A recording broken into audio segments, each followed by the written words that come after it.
Now starting. All attendees are in listen-only mode. Good morning, everyone. Dave Cameron from the Water Directorate here. Sorry for the slightly delayed start. We've just had a few audio problems with one of our presenters this morning, so hopefully they might resolve themselves in the next sort of 5 minutes or so while I do a couple of quick introductions, and we can kick off as planned. Otherwise, we might have to look at reordering things a little bit. So number 12 of the Essentials webinar series, and some hopefully interesting talks today, which we'll go through briefly in a moment. We've decided to, sorry, just one sec. I'm getting an echo from somewhere, man. I'm not sure what. Not your microphone. Sorry, again, another little audio issue there with me hearing myself a couple of seconds after I was talking. So we've decided to change the frequency of these. Obviously, they were in high demand and there was high interest as we were going through COVID, the initial sort of lockdowns. Sorry, it's happening again. Right. Okay, that's me.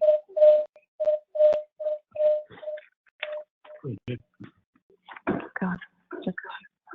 We right? Is that you, Jane?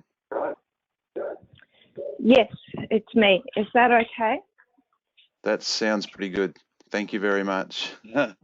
Well, so we'll continue. I'll just finish off with the introductions and I'll throw to you shortly. So, technology, wonderful stuff.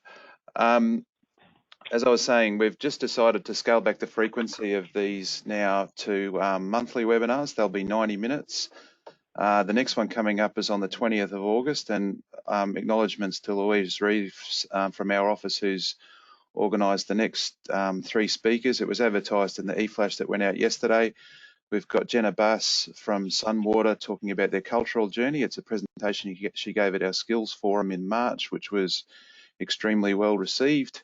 Yaron Song from the Advanced Water Management Centre at UQ on sewer corrosion. So a nice bit of techo stuff about concrete corrosion and various other activities that research centre is undertaking. We've got Sean Askew from Bundaberg Regional Council talking about some program management software that they've developed. And as I said, that'll be at this time on the 20th of August and a 90-minute session. So for those who haven't participated in these before, they're fairly simple, but given we normally have a high number of attendees, we don't do the Q&A via video or via audio because it's a little bit hard to wrangle. So if you're new to it, there should be a raise hand button that you can see, which we use to show appreciation to presenters, but will largely be ignored in terms of questions. You're welcome to use the question chat window when it pops up. And if there's time at the end of each speaker, we'll go through and raise those. Otherwise, we'll follow them up out of session. And beyond that, that's about it. So I'll hand over directly to the first of our presenters. So we've got 2 talks themed around the Productivity Commission inquiry in progress now, one from the Commission itself. And on the line, we've got Jane Doolan, who's the Productivity Commissioner, Drew Collins, Assistant Productivity Commissioner, and a couple of other staff involved in the work, Matthew Hyde and Phil Heafy. Then Rob and I will attempt to go through in a very short amount of time some of the key topics that the Water Directorate's looking to try to cover off in the submission that we're planning for the Commission, and just get some of your feedback on some of the things which potentially might be a bit contentious. And then it's take 2 on Neels Kloppers' presentation from Gladstone Regional Council. As I've said to a couple of people this morning, we've now sort of 12 of these webinars in, which means around 22 odd presenters. And poor Neil's got the Microsoft bug last time and we had to abandon it, but we have a number of contingency plans in place this time to hopefully make it go smoothly. So without further ado, I'll shut up and I'll hand over to Jane Doolan and Drew Collins, who will take you through the current Productivity Commission inquiry. Oh, look, thanks so much, Dave. Now, you can hear me, can you? Yep. Yes? Perfect. Excellent. Thanks. Sorry, I'm on phone. I had trouble getting in. Can I have the first slide? So, Drew and I just thank you for the opportunity. This has been terrific to talk to you guys. Just what we wanted to do today is actually go through some of the background of the inquiry, the scope and process, some of the key themes we're working with this time round, and then, you know, we may be able to take some general Q&A, but if not, I know that you're talking about it anyway. So next slide. Just some background to the inquiry. Why is the PC doing this? Well, when the National Water Initiative was established in 2004, it was always set up with an independent review function. So progress by jurisdictions was regularly reviewed, and at that stage it was by the National Water Commission. The actual precursor to the NWI was the COAG Water Reform Framework, which a number of you might mention. It also had a feature of independent review of progress. Now, when the National Water Commission was abolished in 2015, that function was still seen by both all governments, but particularly by a number of stakeholders, as extremely important. And so it was retained and passed to the Productivity Commission. We did our first assessment in 2017, and again, we came and spoke to a number of you, and certainly to Rob and Dave at that point in time. So we put our first assessment out in 2017. We did the Murray-Darling Basin Plan in 2018, which is another of our functions. And this, we're back again with the triennial assessment. Okay, next slide. Just to remind you what's in the National Water Initiative, the whole point of it was, the objective of it was to increase the value and the production and the efficiency of Australia's water use, but at the same time to restore the health of rivers and groundwater systems. And there's 8 key elements of the NWI. There's a lot of work around access entitlement and water planning frameworks, about improving the environment, about providing the environment with environmental flows and dealing with over-allocated systems, establishing water markets as the major way that you would in a fully developed system allow water to change hands. But of most interest to you and the urban sector is the best practice pricing and institutional arrangements. The institutional arrangements were about a real proper separation of policy, service delivery and regulation. And the best practice pricing was to move towards cost-reflective and volumetric pricing over the period of effectively 25 years since COAG. And that was across all, metro, urban, regional urbans and the rural sector, all at different points of time. So there was a little bit about urban water reform back in 2004, not an awful lot. And the whole lot was underpinned by investment in knowledge, capability building, and also a commitment to community engagement and partnerships through the program. So a really substantial reform agenda based on 10 years of COAG. Overall, nearly now, 25 years of reform. Okay, next slide.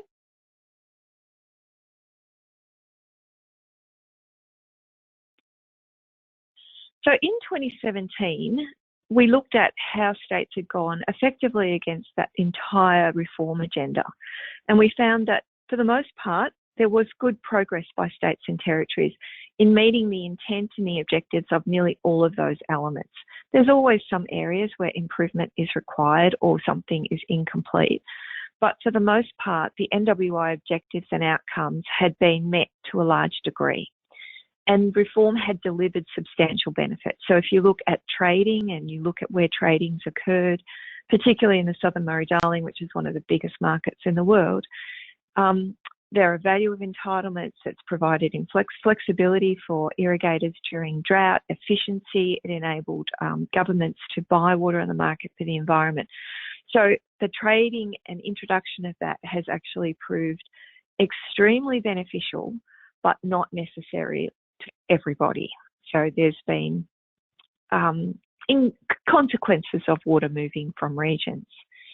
And the actual provision of water for the environment and the efforts, particularly in the Murray-Darling, to redress the balance and recover water for the environment has certainly improved in ecological outcomes over and above what they would have been without this effort. But the agenda is incomplete. There's still some work to be done on the NWI, and there are a range of new challenges. Next slide. So back in 2017, our big recommendation to governments were that they should renew the NWI. In doing that, they needed to maintain all the key foundations that they had: the entitlements, the planning, the markets, the accounting compliance, the water pricing, and the institutional arrangements. They needed to be recommitted to prevent backsliding. Over 25 years, you have changes, you have generational changes in managers, in politicians, in stakeholders, and people sometimes don't quite understand the fundamentals that have been put in place. And we started to see a tendency in just a few bits to start backsliding away. So we need to do that to prevent that. In some areas, we needed to revise national policy settings to bring them up to date, and that included in particular providing access of water for Aboriginal communities and people. But there were three areas where we felt some real significant policy enhancement was needed and real new work, and that was in urban water management, environmental water management, and decision making for new developments. Next slide. In relation to Queensland and to the Queensland urban sector, we had a few things to say as well when we looked at progress that Queensland had made and decisions they had taken. So effectively, there were issues in independent price regulation for some of the large urban water sector providers, including in SEQ. We felt that that was now no longer present and should be reinstated in some areas and extended. We thought there needed to be a standing reference for QCA to set or review urban prices. When we looked at some of the regional utilities, we certainly felt that there are a number of small utilities in Queensland and in New South Wales, and they face particular challenges. They're small, they face capability challenges, distances, communities that are unable necessarily to afford full cost-reflective pricing. And so what we observed was the tendency of governments to assist, but to do that by capital grants. And in doing capital grants, it can create perverse incentives for some of those regional water utilities to follow the money and perhaps not encourage best possible planning and management options. So we really recommended that the system of capital grants be replaced with transparent CSO payments. But we also wanted to explore the options for collaboration between a number of those small providers and think about how you could incentivise using the government payments to incentivise collaboration and good planning on behalf of those providers. So those were some of the recommendations we made specifically for Queensland. For urban more generally, we wanted to make sure that in urban planning, that the roles and responsibilities for urban planning, particularly for augmentation planning and for actually working through how you meet your accountabilities, that it's clearly allocated and it's understood whose job is who, and that in those decision-making process, all options are on the table.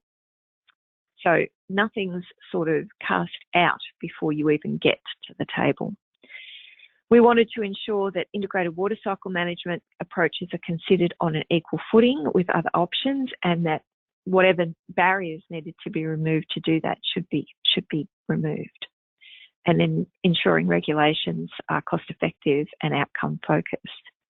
And the other area of particular interest to Queensland, given the level of development in different areas of the states, we had some words to say about decision making for new developments, and in particular, what should be as the NWI said, what should be both environmentally and financially sustainable. So last time round, we recommended a new NWI. The government in May last year, the federal government this is, actually agreed to that. So they're in a process of starting that renewal of the NWI. It will actually go for 2 or 3 years at least. These processes are never fast. As you remember, it's not a Commonwealth government policy. It's actually all states agreeing to this.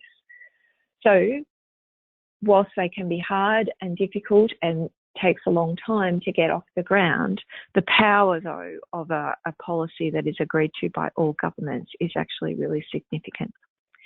So this time round, we've come around for the next triennial assessment, and we've been asked, it's broad in scope. We again have to look at the progress that states have made. But this time round, we are asked for practical advice for improving the NWI. And we have the opportunity to actually put advice and our recommendations into that process that government is undertaking now of renewing the NWI. We've been asked to look at current and emerging challenges and again, put that advice in. So this is probably less interest to you, but in doing this, we sort of aren't going into the MDB basin plan other than to look for lessons learned and best practice. And there's a water markets inquiry as well. So we put out our issues paper in May. We're seeking public submissions by August. The aim at this stage is to put out a draft inquiry report in late November and have our hearings early next year, the final report to the Treasurer in late March, early April 2021, although it is dependent on COVID. So we've been delayed because of the effort in COVID, and if anything happened again, then some of those dates might move out. Next slide. So this time round, what are we really looking at? We're looking at setting aside the possible blip that COVID may make. Australia was on the trajectory of quite rapid population growth, and that most of that population growth occurring in the capital cities, and those capital cities having to deal with that. For most of southern Australia, we're dealing with a drying climate. The climate change predictions are for significant drying, and we have seen that in much of the southern areas of Australia over the last 20 years. In Perth and in the Murray-Darling Basin, in southern Victoria, the last 20 years have been very dry, and it's starting to become quite apparent. For the northern part, it's less of a drying climate, but it is more variable. So effectively what we're predicted to occur will be more frequent and more severe droughts, and potentially in the north, more frequent extreme storms and floods. And the other thing we want to actually, I suppose, take on board is, if we look at the last 3 years since our last assessment in particular, there's been another very severe drought in northern New South Wales and southern Queensland. We've had the extensive bushfires along the southeast coast of Australia, and we've now had COVID. So all of those are different, but they are actually real shocks to the system, and they're showing vulnerabilities. Vulnerabilities in the way we manage our resources, but vulnerabilities also in some of our service delivery. And the key thing here is to learn from those. So for us, when we look at the big picture for the NWI, much of it is really good, much of it is still really relevant, it needs additional work, but probably the overlay that it is missing is the capacity to deal with extremes. And we think that really turns out to be, well, what do you need to do to do that? You need to be able to weather the storm or the drought. If it's extreme water scarcity, we need to know how we manage through that. We may not drought-proof the country, but we need to know what our contingencies are, how we would plan for it, what would we do in certain circumstances. Ideally, we would have the capacity to bounce back from those, but the alternative is to understand how and when to change and adapt as the baseline changes. So in terms of our big picture themes, it is about dealing with the extremes that we've both experienced and that our predictions say are coming, coupled with increased population growth. Now, in some of these areas, it is, particularly around the Murray-Darling, it's a very contested policy area, and those communities have really significant reform fatigue. The other challenge is much of the country is not in that state. A lot of it, Northern Queensland, Northern Territory, bits of Western Australia, their resources are not terribly developed. They've got a lot of opportunity. So the key thing for the NWI is to actually be relevant to all states and enable each state to deal with their issues in the timeframes and according to their priorities, but in line with the national agenda. Next slide. So of the themes, there's themes for us in water planning and a whole markets and environmental management, but the ones of most interest to you, this audience, is actually in urban water. We're looking at service delivery. So we're looking particularly at the regional and rural and remote communities, how you've travelled during the drought, how you've travelled during COVID, what is they exposed in terms of the vulnerabilities. I come from Victoria and I know that the bushfires exposed areas where people couldn't get through because roads were cut. You know, they weren't able to actually get to their communities to service them. They had to think around how those services would be maintained. So here the issue of servicing, we're particularly interested in the small remote communities, although we'll deal with the big metros as well, but trying to look at how and what is required to deal with water security during droughts, to build resilience and to have proper planning in place. At the bigger level and picture, we're interested in integrated water cycle management. We did a piece of work last year between inquiries looking at the barriers to the implementation of integrated water cycle management, and we felt that the linkages and boundaries with the statutory planning processes was a significant issue that needed to be worked through. That stormwater wasn't part of the equation in many areas, and that stormwater, water supply, wastewater weren't planned and managed together, and that effectively also all options are not always on the table with governments. So this time round, we're interested in, from your perspective, really trying to nail how to get the governance, the funding, where governments may choose to fund small regional utilities, how to do that in a way that will encourage good planning, efficient investment, community engagement to the best advantage, and collaboration with neighbouring authorities. So that's some of the questions that we're after. In terms of the bigger picture, the metropolitan and those larger areas, it's how do we actually do planning for augmentation and for drought in ways that will give us the greatest sense of benefits and the greatest resilience in the system. Now, the final area that's potentially of interest to you is we will be looking at the criteria and the process for government investment in water infrastructure.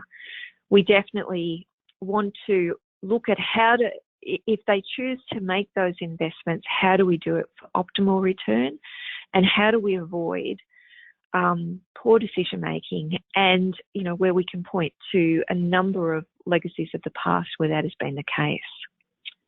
Next slide. So others that we'll be looking at that, if you're interested in, we can take questions, will be water planning and how do you adapt water planning to deal with both extreme water scarcity of droughts, but also looking forward to climate change. The role of how do we provide greater access for our Indigenous communities, both into water planning process, but to water for economic purposes. We'll be looking at the measurement and accounting, having learnt from four corners, if you like. An underpinning assumption in the old NWI was that compliance would be taken for granted, and we now know that can't be. And of course, environmental water management. Okay, next. So, from our perspective, this inquiry, although we do this every 3 years, this one has significant opportunity. This is the one that will be able to feed recommendations into the process of renewing the NWI. Governments may not agree with them or listen to it, but this has that opportunity. The timing is perfect. In our view, a new NWI will probably use principles rather than prescription, because each state will have to adapt to their own issues. But our aim is to really provide very smart, practical advice, a way for governments to deal with a number of these issues. So for you, the final slide, please. The question that we'd like to leave you with is, well, what can, from your perspective, reflecting on particularly what's happened over the last 3 years, but feel free to reflect on the past 25, what could be improved in a renewed NWI? What would you like to see? And how could that help the Queensland urban water sector? So Rob and Dave, that's it. Drew, have you got anything to add? No, Jane, I think that's a pretty good rundown of the background and where we're at. We're very keen to get any quick response now, but certainly important to us, and I'll be discussing that after this. Thank you. Great. Thank you very much, Drew and Jane. So we haven't had a lot of questions come through, so please do so quickly if you want the opportunity to pose them to Jane and Drew. Just to give people a bit of a chance, so there's one there from Gary Murphy, which I'll address later as part of our presentation, Gary, but I'm just curious as to the engagement to date. So you mentioned you spoke to us and a number of other stakeholders around developing the issues paper, and presumably that would have included Queensland Government representatives. You've highlighted a focus on, sorry? Yeah, sorry, keep going. You've highlighted the focus on climate, integrated water cycle management, funding arrangements, those kinds of things. I just wondered if you had any sense of a response yet from our state, because the water services that our members provide are really an artefact of how the state chooses to legislate.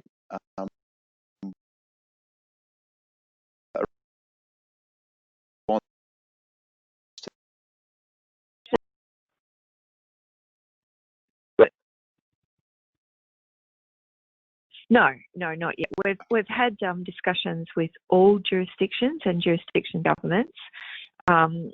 We've put in information requests to assist with the assessment of progress.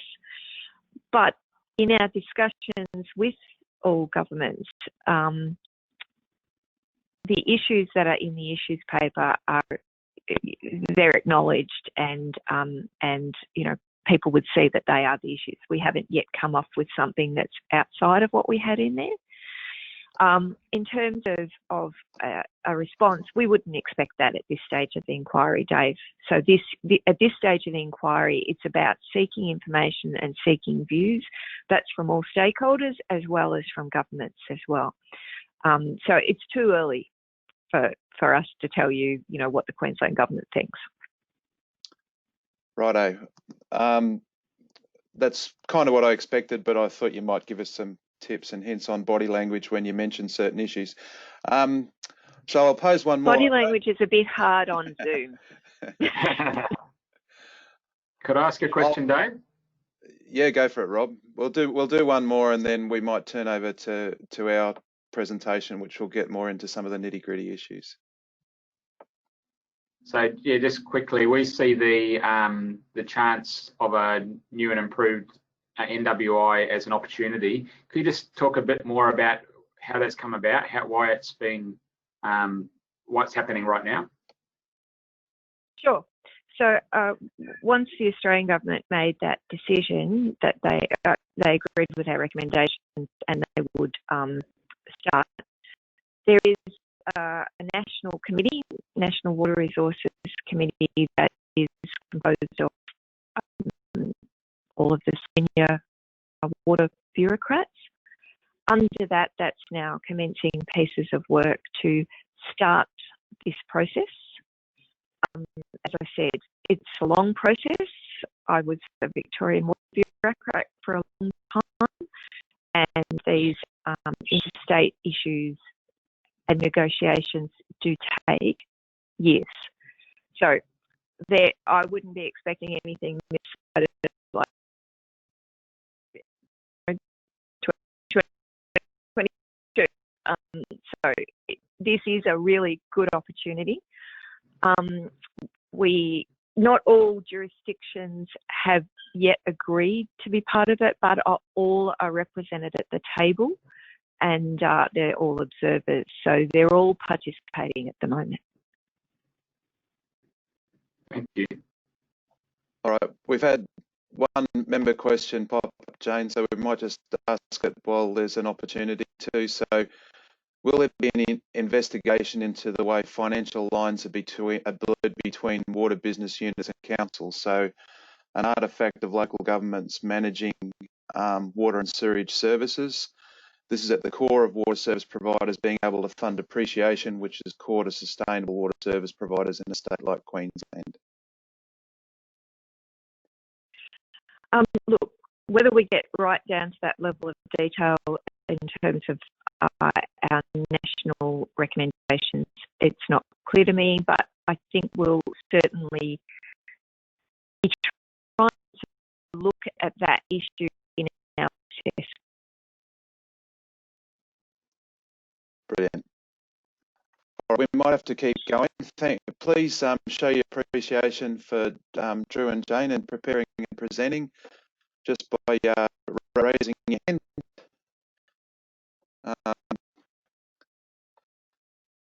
Slightly awkward technical solution. I'd like to end if you stay on, but if you have other priorities, I completely understand. We'll step through. Sorry? Yeah, Drew and I do have to move on. We've got meetings with Tasmanian stakeholders, but Matt and will be staying on to listen if that's okay. But thank you again for the opportunity. It's a really good one, and I would really encourage you to take it up. Okay. Thanks so much. Thank you. Bye. All right, I'm hoping everyone can see a deck of slides that we're about to run through now. We're going to try something a little different with this presentation, and there's plenty of disclaimers, because trying to capture everything that ails our sector in 25 minutes of content is pretty difficult to do. So why do we do this sort of stuff? So member advocacy is a key activity for the Water Directorate.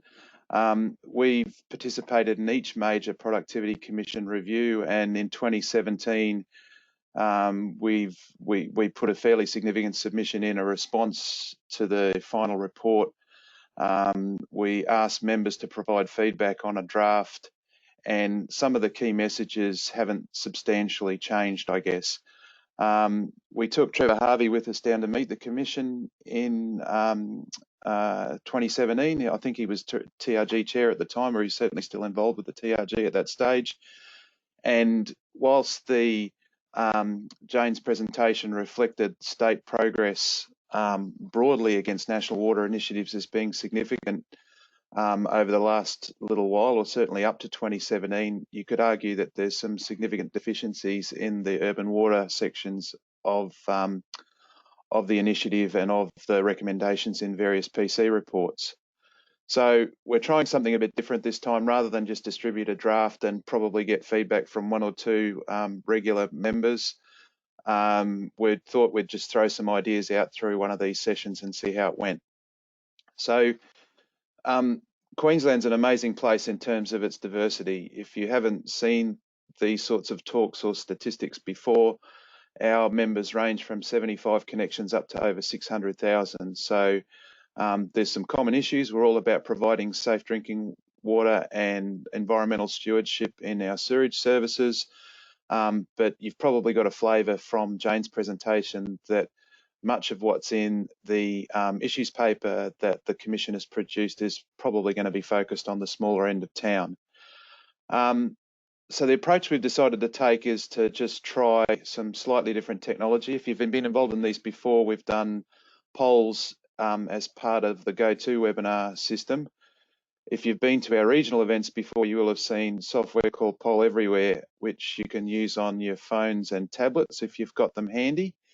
And I'll step through a process quickly now just to sort of how we're hoping to gather a little bit of simple feedback to support our submission. In answer to Gary's question raised while Jane was presenting, we don't have a draft water director presentation yet. We're not that organised, draft submission rather.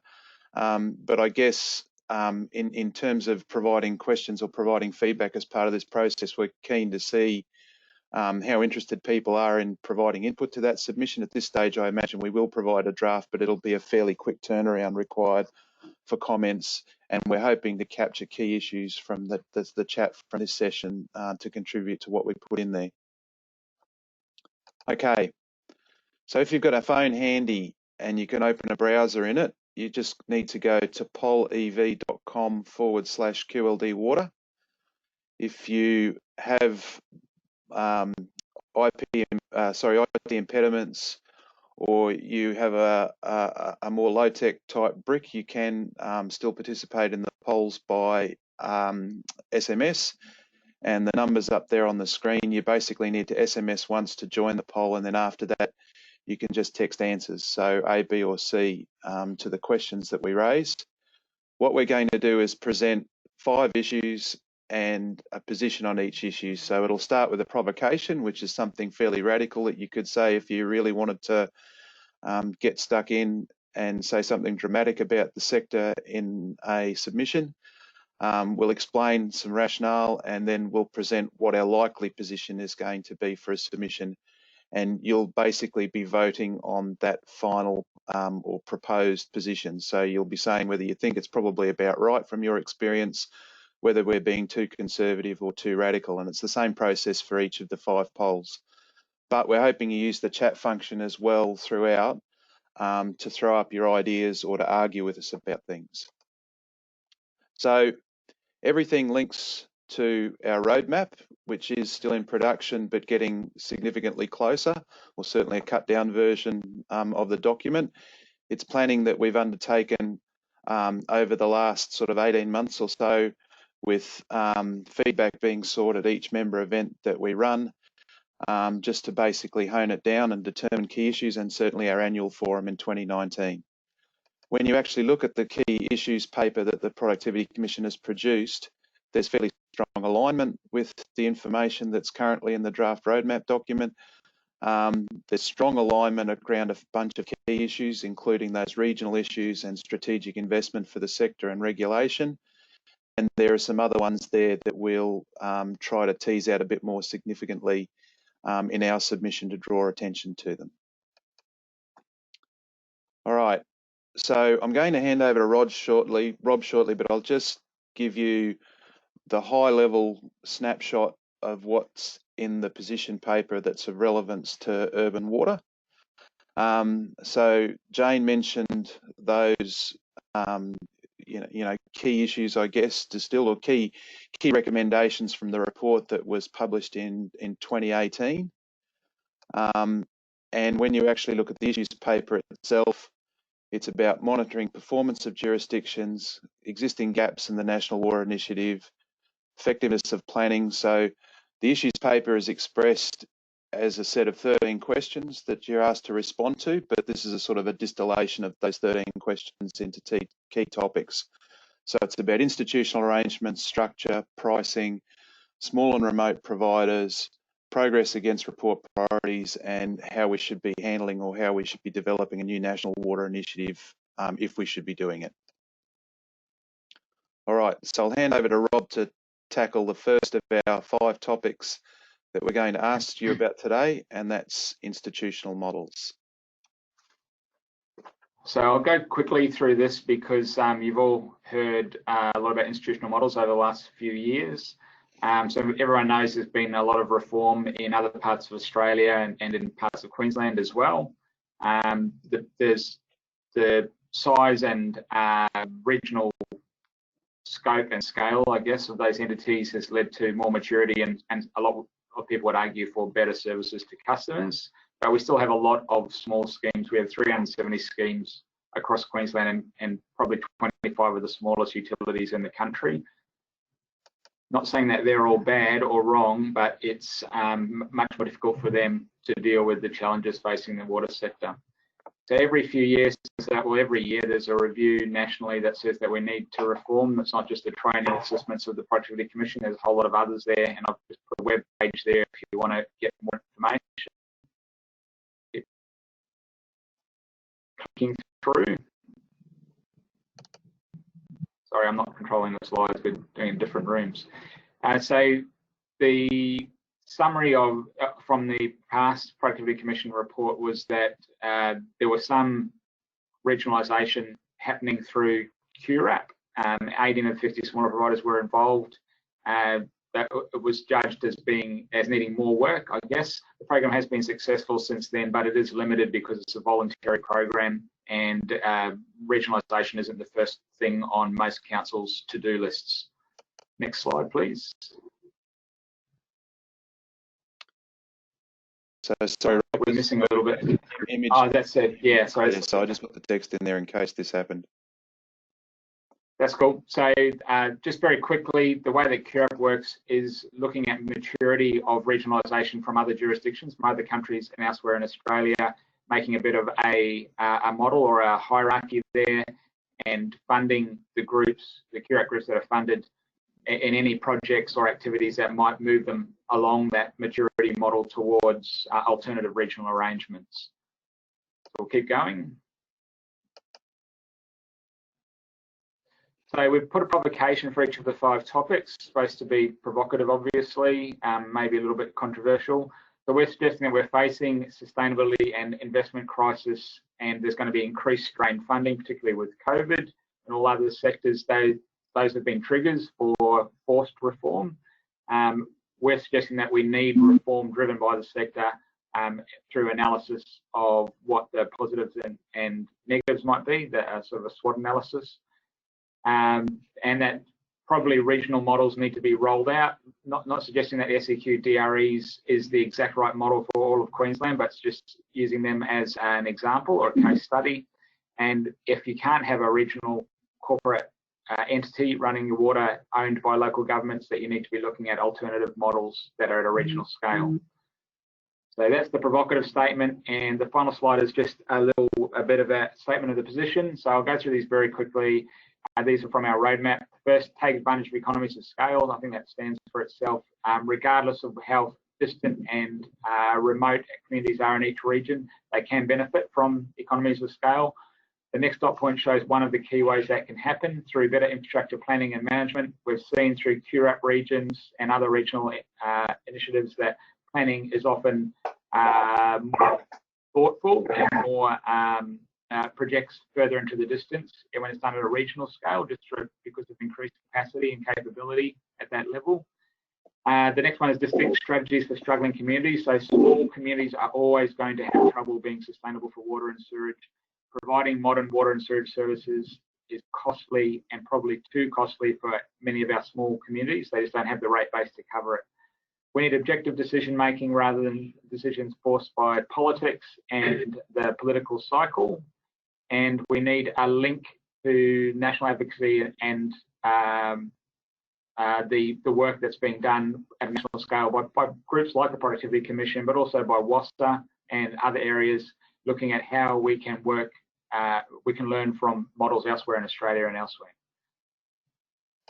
So to vote now, there's only 3 ways to vote. People are voting already. So do you think that our position is too conservative? Do you think we're hitting the mark, or are we being crazy and over the top? And it looks like about right is the most common, and if anything, people would like us to be a little bit more forceful. So back to you, Dave. All right, interesting. So that poll will close shortly, and we'll open up the next one. So that's interesting from the perspective, I guess, that we have proposed change, I guess, in that position statement. And if you look at some of the information that WASA gathered recently when it did similar sorts of consultation sessions, there was a fairly strong appetite for reform nationally. So I guess it's not surprising to see that it's stacked in that there needs to be some sort of change, a couple of categories. All right, so the second topic we're going to tackle is independent economic regulation. So there's some specific statements in there about economic regulation should exist for all service providers of a suitable scale, and it singles out the 2 distribution retail entities in southeast Queensland. And many of you would know that there's a bit of a history around that sort of stuff. Jane mentioned the Queensland Competition Authority in her assessment, and there's certainly some discontent with SEQ service providers on the processes that QCA have adopted. And the cost of actually delivering those processes and whether you could actually demonstrate a benefit that was commensurate with that cost. So a couple of the Queensland councils, for example, were paying something like $400,000 to be regulated by QCA on top of the actual internal costs that existed to deliver that service, and it was difficult to demonstrate that level of benefit to customers in terms of pricing. So balanced with that, there's strong evidence outside of SEQ that pricing practices don't align with NWI principles. They're quite weak, and there's evidence at the other end of the scale when you look at the sorts of assessments that the Audit Office and Queensland Treasury Corporation do, that there are many of unsustainable councils that are struggling to recover anything like the revenue base required to deliver a water and sewage service. So provocation is simple. Grow up and bring in pricing regulation. The sort of thing that we're more likely to say in a position statement is there's a perceived absence of a viable regulatory option in Queensland. So that's pretty much dissing the QCA process. The sufficient scale requirement is critical. You need to be a certain size to be able to demonstrate any sort of cost benefit on economic regulation.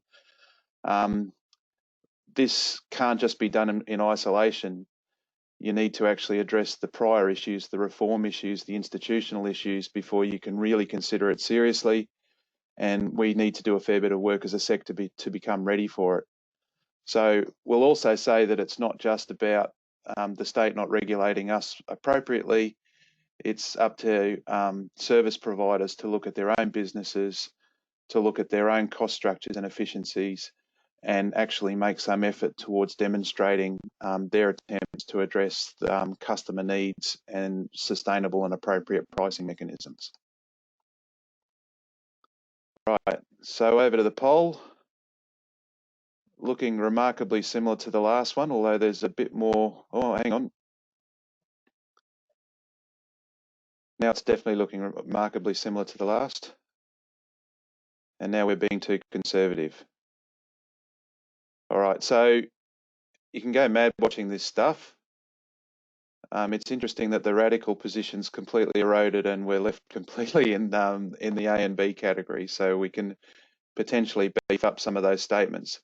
But again, on balance, trying to represent the interests of those utilities with service connections from 75 to 600,000, the statements that we have need to be suitable to reflect that broad membership base.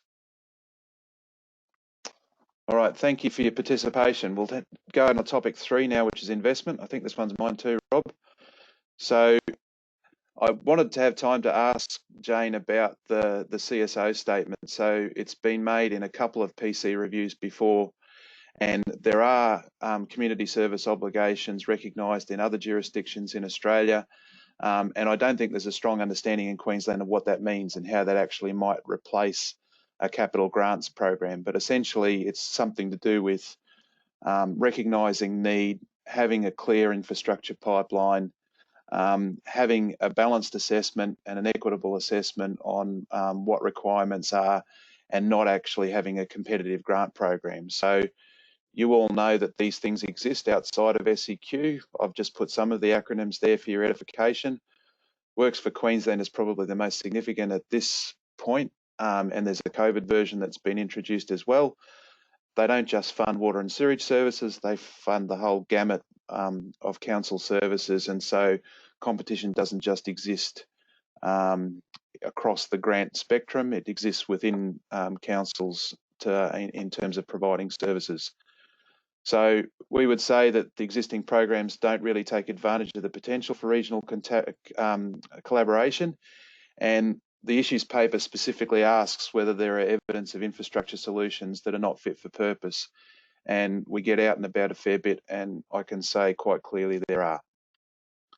So the provocation is we don't really understand how a CSO model might work for a state like Queensland. If you're in a state like South Australia or Western Australia where you've got a single large water utility, it's a little bit more obvious. When it's dealing with councils, it's disparate and a bit more complicated.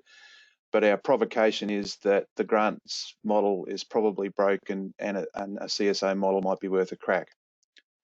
What our position might actually say will be we need to take steps towards improved transparency, which might be things like use of independent costing models in determining pricing, or at least understanding what your costing looks like in making those pricing decisions as a council, for example. Recognition of priority investment targets to meet clearly articulated minimum service standards. So this is just an argument to suggest that perhaps not every community in Queensland is receiving ADWG compliant water for whatever percentage of time. And until you actually make that determination, it's really difficult to know how much you need to invest to meet that target. Improve regional scale capital planning, benchmarking, collaboration, and repetition of the last topic. We need to focus on some of the issues impacting small and remote communities in particular. So I've just mentioned the REEF MIP progress. It's a process, it's got a new name now, but it's kind of an example of a model which is targeted at, but based on different investment profiles. So using service providers to come up with their own infrastructure solutions, having them independently validated, and having direct involvement of the environmental regulator in the planning for those projects. It's just a sort of, I guess, a halfway house, something which works in our view, or has the potential to work better than a competitive grants program to determine an appropriate investment pipeline based on fit for purpose infrastructure. All right. I'd love to show you what the polls are saying, but they're not showing up for a particular one.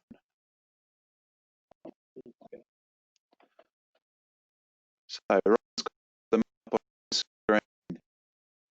I'll just give you like a sec. Oh, we've come good.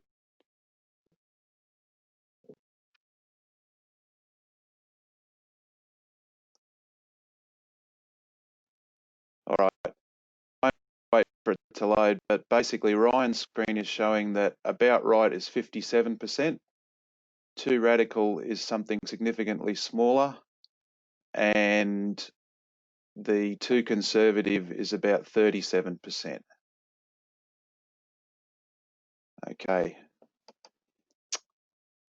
All right, this plugin's great. Righto, hand over to you, Rob. So topic 4 looks at what some of the previous recommendations are. They're listed there. I'll just go to the next slide where we've responded to each of these. So the idea of system augmentation, planning and transparency, we're probably not qualified to discuss that from an urban water point of view. We've mentioned that DNRME's put a lot of effort into the QBOS, the Queensland Bulk Water Opportunity Statement. Mind you, both flavours of politics are now investigating the Bradfield scheme again, so who knows about that one. For 6.2 IWCM, we've seen little progress. There's some in some of the larger service providers, but it's not very general. Flexibility of environmental regulation, there's some progress there. We had our sweep meeting just yesterday, and it definitely had some influence over the sector being a leader rather than a follower of regulation that's set in stand and based on what happened in, what was set in the 1990s. Independent economic regulation, no progress as we've discussed. Public reporting, some progress with the new KPI structure. Getting rid of capital grants and replacing with CSOs, that's obviously not happened, and more collaboration in regions. So there's been some progress, mostly through QRAP.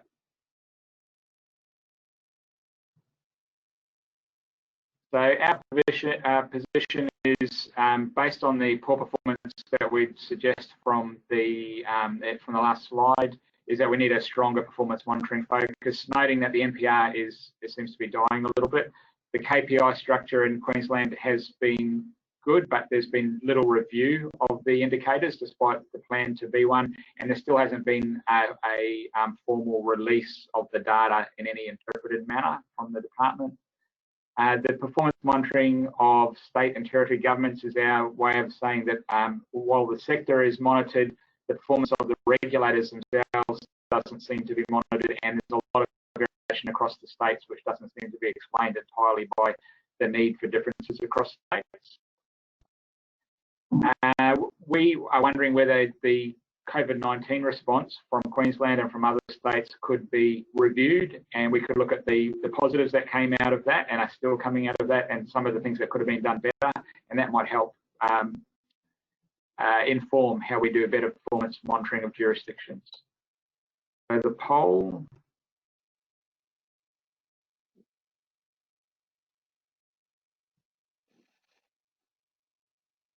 Looks like, again, people think we're hitting the mark or being too conservative.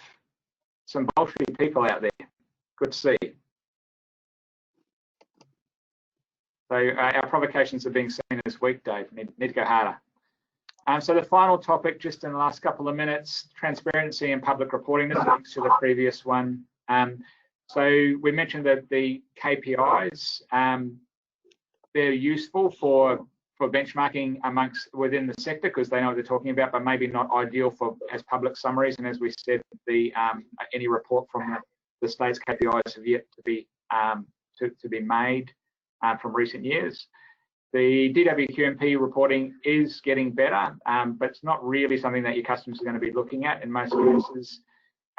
There's no analysis or publication of drinking water quality incidents. I realise that's a controversial issue, but how do we learn from the mistakes and the near misses when they're not shared with anybody other than the regulator? They're certainly not made public, and we certainly have no access to them. Without economic regulations, there's sort of no formal cohesive way of encouraging better practice, whether that's in pricing or the other things that economic regulation can improve. And there's no longitudinal analysis of investment decisions. So with lots of funding programs out there, as Dave's mentioned, and they throw capital funding each year, but there's no backwards look or review as whether that funding's been appropriately spent and how that could inform future investment. So I think most of those, here we go, the provocation. So we do need better reporting for public consumption. We need better communication on drinking water risks, and making some of those incidents transparent. Better price modelling, as Dave's already gone through. And if we're going to keep giving grants only for capital rather than CSOs, then we need to be reviewing how that program's working, whether it's worked, and what we can learn for the future. So remember those, because that becomes pretty much our position statements, same as the provocation. And just a few extra points. So independent price modelling, we think should be a prerequisite for further funding.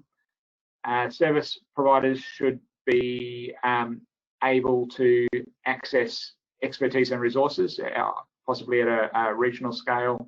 And we need better transparency of those investment programs and analysis over time. All right, another unexplained glitch with the polling software, but people are happily voting away. So I'll just give it 10 seconds to stabilise a bit. I'll read out the result, by which time it'll probably work anyway.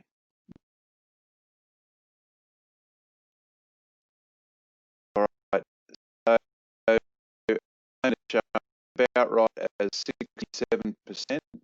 You can see it now. There we go. I'm glad we tried it. It's something different, and there's a lot more things you can actually do with Poll Everywhere in terms of the sorts of questions you ask. You can have those mind maps and all that sort of stuff, but maybe we'll try it on someone else's computer, which is less. All right, so I realise that's a roller coaster and a very rapid response to a whole bunch of very serious and important sort of issues. So at this stage, we will continue to draft our submission, and in the next few weeks, we'll try to make a draft available, and it'll be a fairly short turnaround for feedback on it, because I think the PC submissions are due on the 21st of August. I guess if you've had an opportunity to look at the issues paper, what we're really interested in is what are the things that you think we should really be pushing buttons on that haven't been covered in those 5 key topics.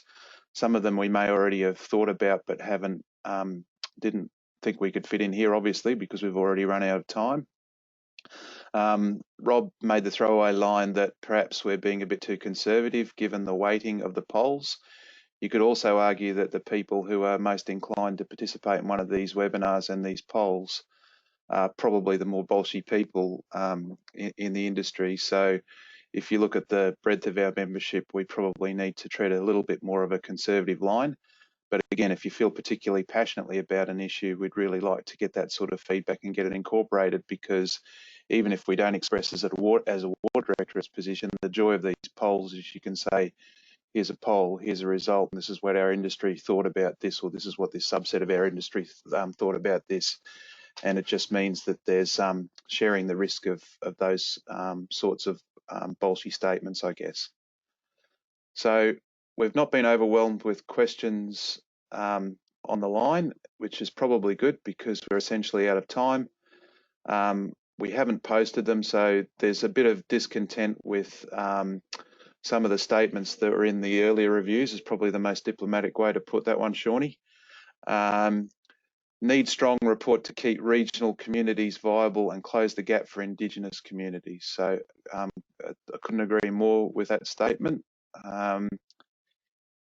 And maybe a small working group could assist you with developing your submission. So that's an option as well too. So I guess if in the chat you're particularly interested in seeing a version of the submission, we might try to give you like a penultimate draft before we put it out to the broader membership in the next couple of weeks or so. So just register your interest through the chat, and we'll make sure that you get to see a draft in some form of the Water Directorate submission. All right. Please thank your presenters. With the raise of hands, I'll have to wind it up there. And I'll just ask Ryan to hand over to Neels, and good luck, Neels.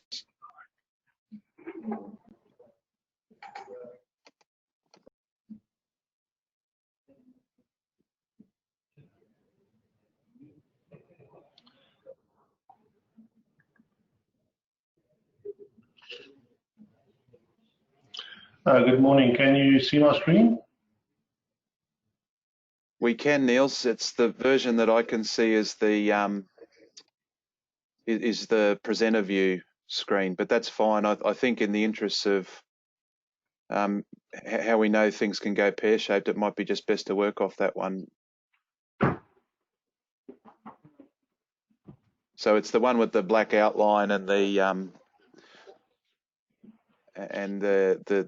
notes view.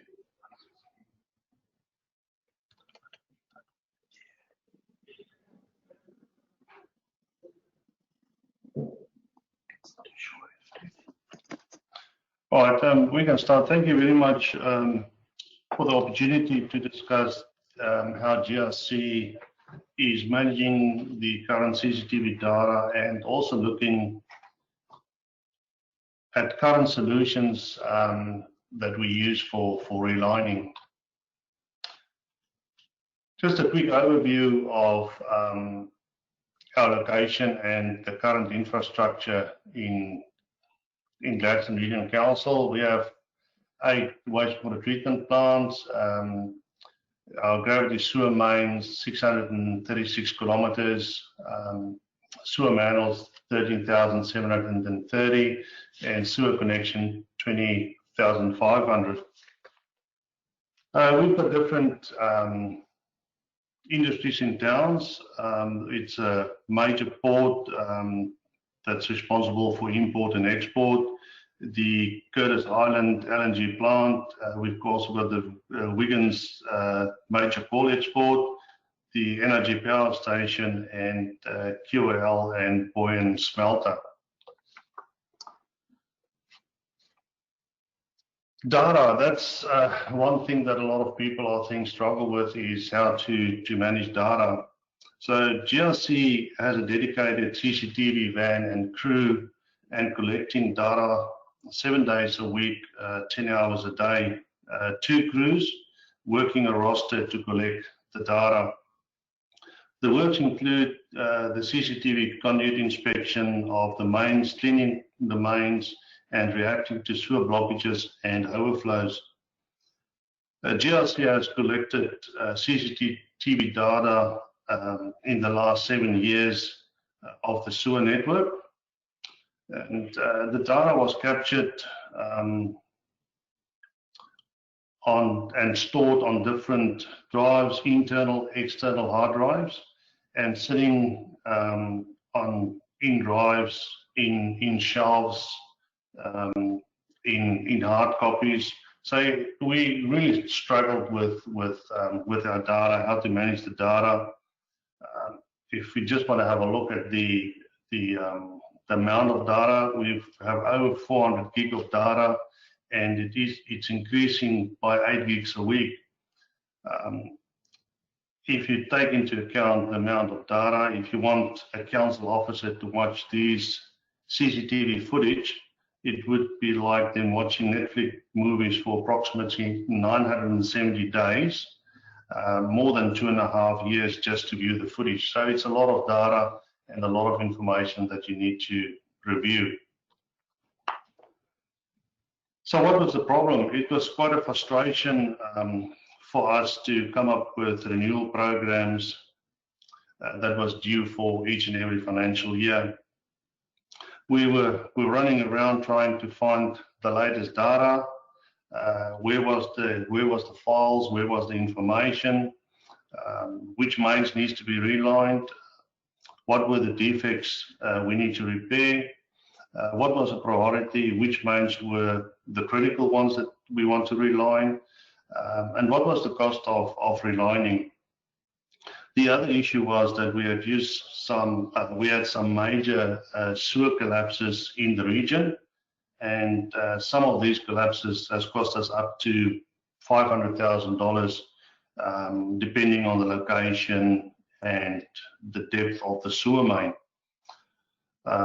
So there was a need to actually have a look at how we can process and deal with our data.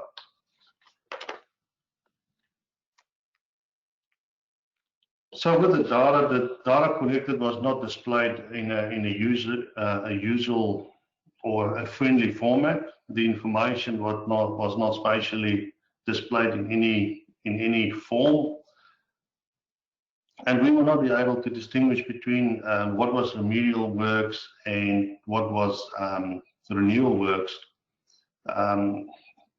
Which mine still needs to be surveyed, which mines already surveyed and cleaned. The other one was were there any problems, or looking at abandoned mines, because there's sometimes when you do a CCTV, there's a problem, you need to abandon the survey. And there was no GIS amendments that we could have recorded on the data. So how did we tackle the problem? We searched the market for a certain solution, how we can deal or how we can resolve the issue with all the data in GRC. We were not 100% sure if we're on the right track, and therefore went out to the market and we requested for a proposal and to complete a pilot project, just to double check that we're on the right track, and what we're trying to reach at the end of the day, it will work for us. Through that process, we find a solution that we thought was suitable for us, and it did give us the necessary data that we needed to manage our data. After the pilot, we then went to the market with a full tender, just because of the amount of money that we needed to spend on the project. So if we have a look at the solution, the CCTV data is uploaded from operations, development, and program CCTV investigations. The raw data is uploaded onto the Recheck Manager online database. The information is then analyzed via a computerized augmented process and an engineer's evaluation that gets done on the data. The augmented information is then uploaded onto an online solution that is integrated with GIS and AMIS. The information is then made available through the whole organization to review and to be able to update asset data. We were able to differentiate between renewals and remedial works, and also be able to develop a long-term capital works program and maintenance programs.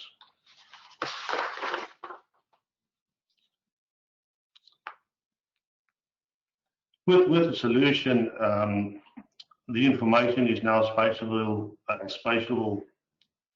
available online. All the information is in one place, raw data, video, hard copy reports, and ratings. Costing for remedial works and renewal works, including the year when you want to complete the works. Easy access that allows quick access to asset data. We were able to improve our decision making because of the easy access to reliable information, trusted information, and a picture tells 1,000 words. The other benefit is the monthly reporting that we receive from Recheck Manager, and the report focus on the quality of CCTV inspection and help us to come up with staff training and make sure that the information that we record through the process is constant and the data is reliable. It also helps us to then help in the assistance of training staff.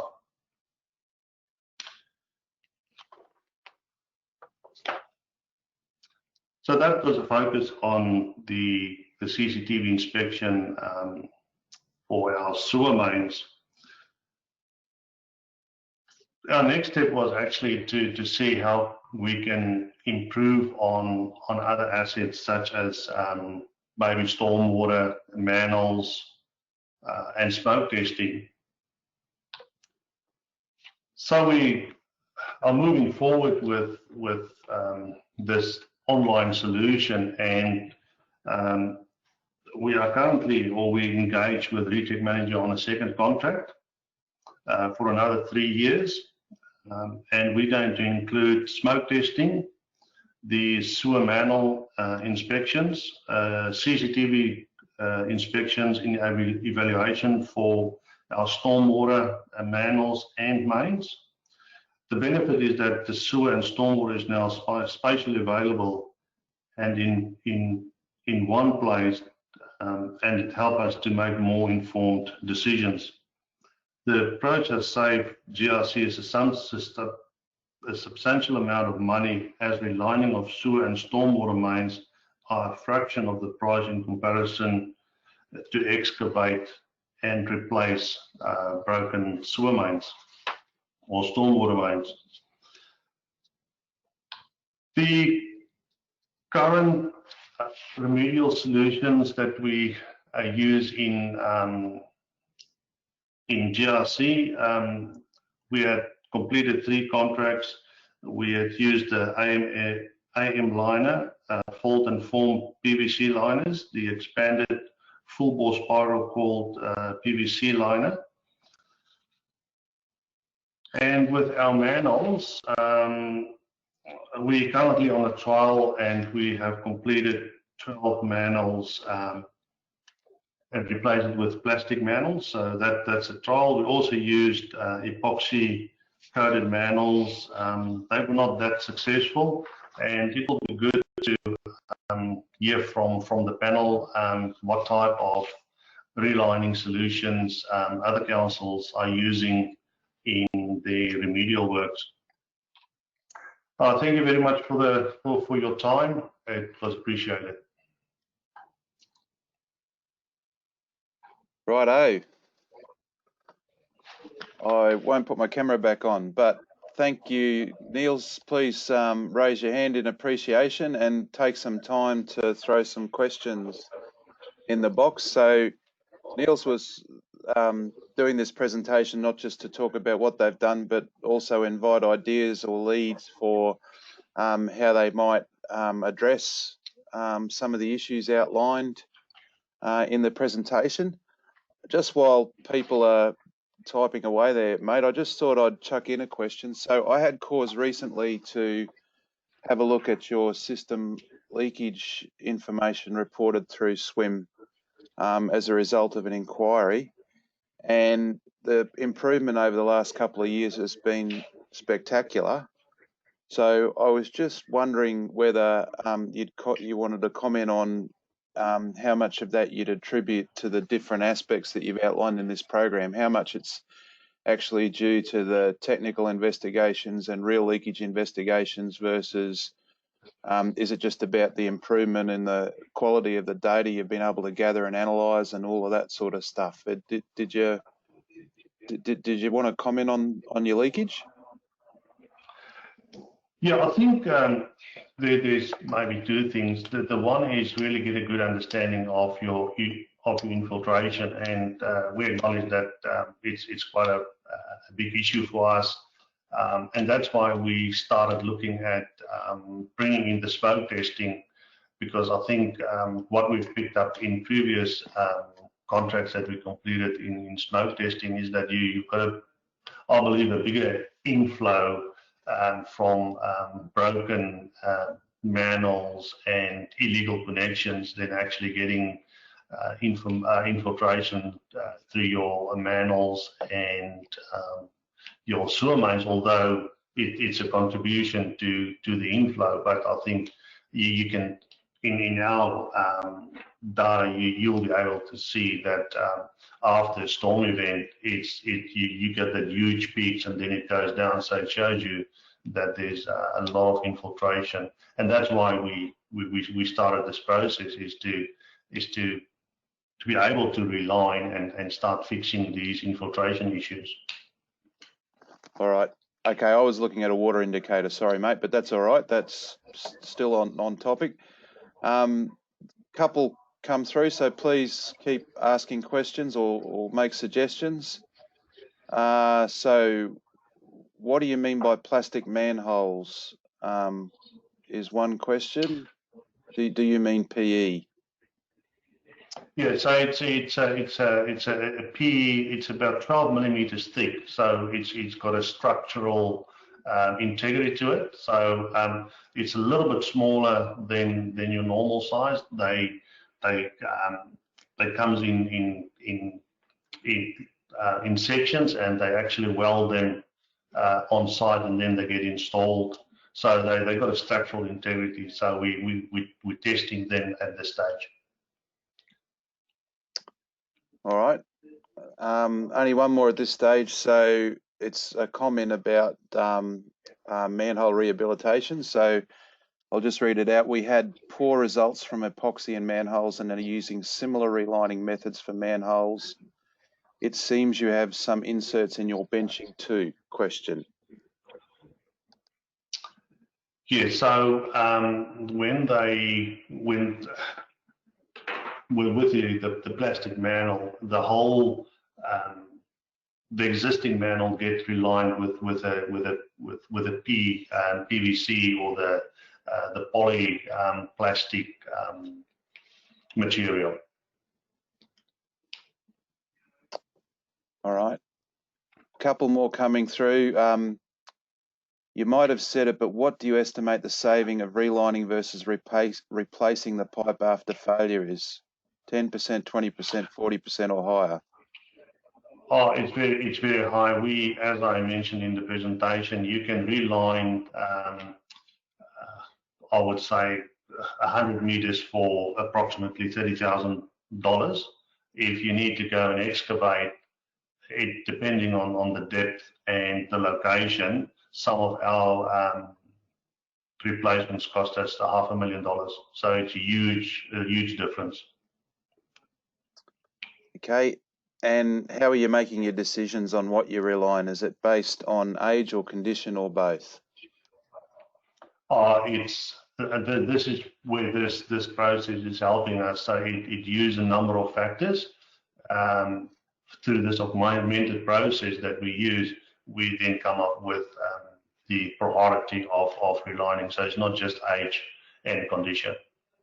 We also put in like an engineer's evaluation over it to make sure we've got the right or the correct mains that we want to reline.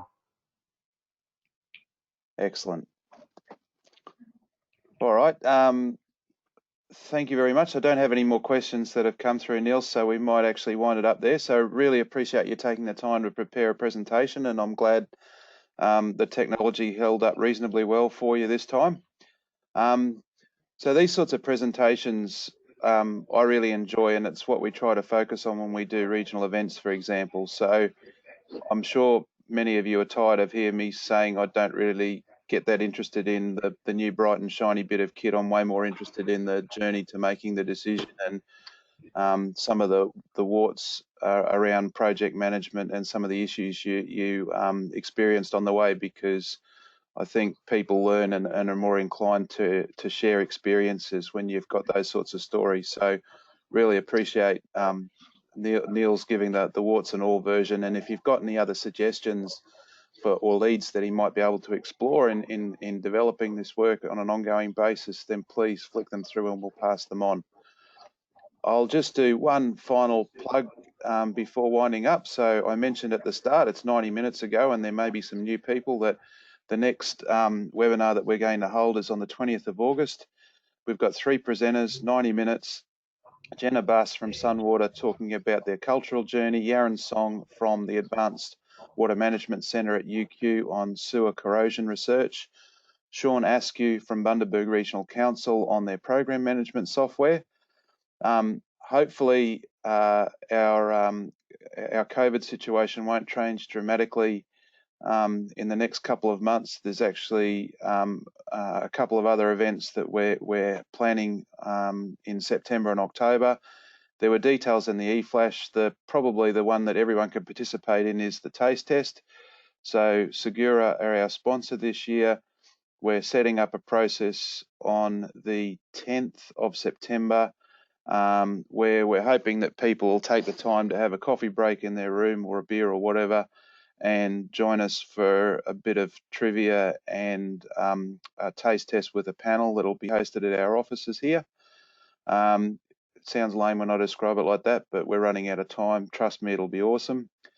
And the other thing that we do definitely intend on having is our Atherton mini conference. So we're limited by distance restrictions to 37 attendees. So if you're keen on getting up to Atherton, please get in early to register your interest when we open the registrations. The call for papers went out yesterday, and it'll be a different sort of event. When we develop the program, we'll probably run a few of the sessions being recorded and broadcast via video, so people around the state can again participate in the technical presentations related to that event. So that's about the end, I guess. So please join me one last time in thanking the presenters from the Productivity Commission and Neels today. As always, if you've got any ideas for how we can improve these sessions, please flick them through. And thank you very much for your participation.